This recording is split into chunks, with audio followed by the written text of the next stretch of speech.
Bismillah, alhamdulillah, wassalatu wassalamu ala rasulillah. Bienvenue mes très chers frères et sœurs pour ces épisodes consacrés au prophète Mohammed sallallahu alayhi wa sallam. Et aujourd'hui, nous allons répondre à une question. Qu'est-ce que le prophète Mohammed sallallahu alayhi wa sallam a apporté à l'humanité? Il est important de répondre à cette question. Quel est l'apport, la trace que le prophète sallallahu alayhi wa sallam a laissé pour l'humanité tout entière? Et c'est ce que nous allons essayer de développer en plusieurs points. Premièrement, l'apport le plus important, sans aucun doute, cela est indiscutable, c'est l'adoration d'Allah seul. Car Mohammed sallallahu alayhi wa sallam, à travers et via la révélation divine, fit passer les hommes de l'adoration et de la soumission à leurs semblables à l'adoration d'Allah azza wa jal seul, sans lui donner d'associé. L'homme se libéra ainsi de la servitude envers les créatures pour se consacrer à l'adoration d'Allah azza wa jal sans lui donner d'associé. Et ça constitue sans aucun doute le plus grand honneur pour l'être humain que de connaître son Créateur et de lui vouer un culte exclusif. Le système en vigueur à l'époque du prophète sallallahu alayhi wa sallam dans la société tribale de la Mecque était un système de classe basé sur des alliances tribales, sur une puissance financière et notamment l'esclavage. Et les chefs riches et influents disposaient des esclaves, qui la plupart du temps étaient des noirs, disposaient d'eux comme s'ils étaient de vulgaires marchandises. Et ils les vendaient ou les achetaient à leur guise, sans même tenir compte parfois des sentiments humains qui pouvaient exister. Et c'est la raison pour laquelle ils pouvaient parfois séparer un esclave de son épouse ou certains esclaves de leurs parents sans tenir compte de leurs sentiments, car pour eux, ce n'étaient même pas des êtres humains, ils étaient simplement des objets à leur service. Et le prophète sallallahu alayhi wa sallam va venir et va transformer les choses en invitant les gens à prendre conscience de la réalité, prendre conscience qu'Allah subhanahu wa ta'ala est le seul qui mérite d'être adoré. C'est le seul pour qui on doit se prosterner. Les Arabes avaient l'habitude de façonner eux-mêmes des idoles qu'ils adoraient, ils leur adressaient des sacrifices et le prophète sallallahu alayhi wa sallam va inviter les gens à unifier Allah, à considérer que c'est le seul Seigneur, le seul Roi, c'est lui qui a tout créé et par conséquent il mérite d'être adoré. C'est lui, à lui appartiennent les plus beaux noms et les plus beaux attributs. D'ailleurs, dans le Coran, le premier ordre qui est révélé dans le Coran, c'est dans la sourate numéro 2, la sourate La Vache. Allah Azza wa Jal s'adresse à l'humanité tout entière. Il dit « Ya ayyuhan nas » ô vous les hommes. Il ne s'adresse pas qu'aux musulmans. Il s'adresse à l'humanité tout entière. « Ya ayyuhan nas, u'budu rabbakum alladhi khalaqakum min nafsin wahida. U'budu rabbakum » غلط. ممكن désolé, faut que نعود. نسيت أنا غلط في الآية. اعبدوا ربكم الذي خلقكم والذين من قبلكم. بس الآية ممكن نعيد فقط الآية. لا أبدأ من جديد بس الآية. تكميلة. Allah Azza wa Jal nous dit dans le Coran, et c'est le premier ordre du Coran, Ya ayyuhan nas, ô vous les hommes, u'budu rabbakum alladhi khalaqakum walladhina min qablikum la'allakum tattaqun. Ô vous les hommes, adorez votre Seigneur qui vous a créé, vous et ceux qui vous ont précédés, ainsi atteindrez-vous la piété. Donc ça c'est le premier ordre pour montrer que c'est la base et le fondement, la chose la plus importante. D'ailleurs, un jour un compagnon s'est adressé à un général perse et il lui a dit cette phrase édifiante. Allah nous a envoyés pour que nous libérions celui qui le désire de l'adoration des serviteurs à l'adoration du Seigneur, de l'étroitesse de ce monde à sa vaste étendue et de l'injustice des religions à la justice de l'islam.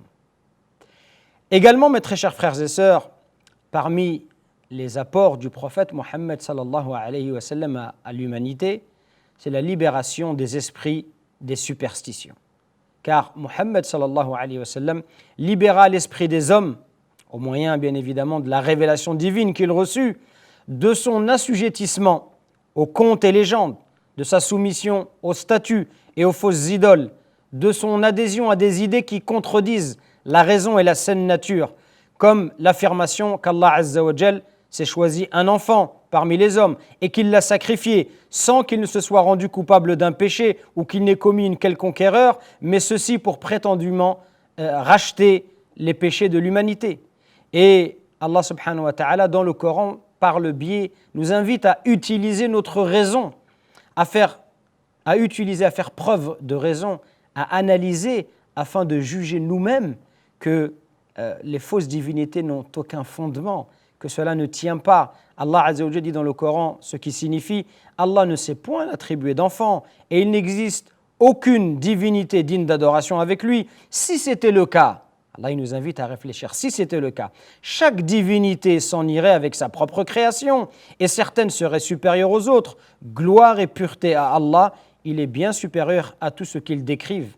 Donc Allah subhanahu wa ta'ala ici par des mots clairs, il montre que le vrai Dieu c'est le créateur unique et c'est ce qui est bénéfique pour son serviteur, c'est lui qui va le protéger de tout mal. Et s'il existait différentes divinités, comme le croyaient les Arabes qui adoraient différentes idoles, alors se produirait forcément une de ces trois possibilités. Soit chacun d'entre eux part et s'isole avec sa création et son royaume, soit l'un d'eux devient plus fort que les autres, soit ils se soumettent tous à la souveraineté, à la royauté d'une seule divinité. Donc Allah subhanahu wa ta'ala, contrairement à ce que les gens pensent, le Coran est un livre qui nous invite à réfléchir. À de maintes reprises, Allah nous dit « Ô vous les doués d'intelligence », pour ceux qui réfléchissent, pour les doués d'intelligence, pour ceux qui réfléchissent. Donc Allah subhanahu wa ta'ala nous invite à utiliser cette raison afin de nous libérer de ces fausses superstitions et de nous accrocher au monothéisme pur qui a un écho beaucoup plus important dans les cœurs et dans les âmes que la prétendue croyance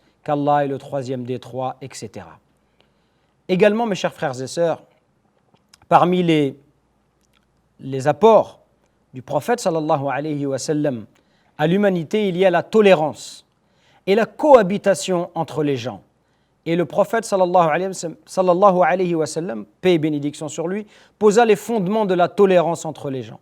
Et d'ailleurs, Allah révéla qu'il ne devait pas y avoir de contrainte en religion, qu'on ne pouvait contraindre quelqu'un à accepter l'islam, car cela doit émaner d'un choix mûrement réfléchi. Et le prophète, dans cette optique que les gens vivent et cohabitent entre eux, clarifia les droits des non-musulmans, qui ne font pas la guerre aux musulmans, bien entendu, et garantit la protection de leur vie et celle de leurs enfants, de leur propriété et de leur honneur.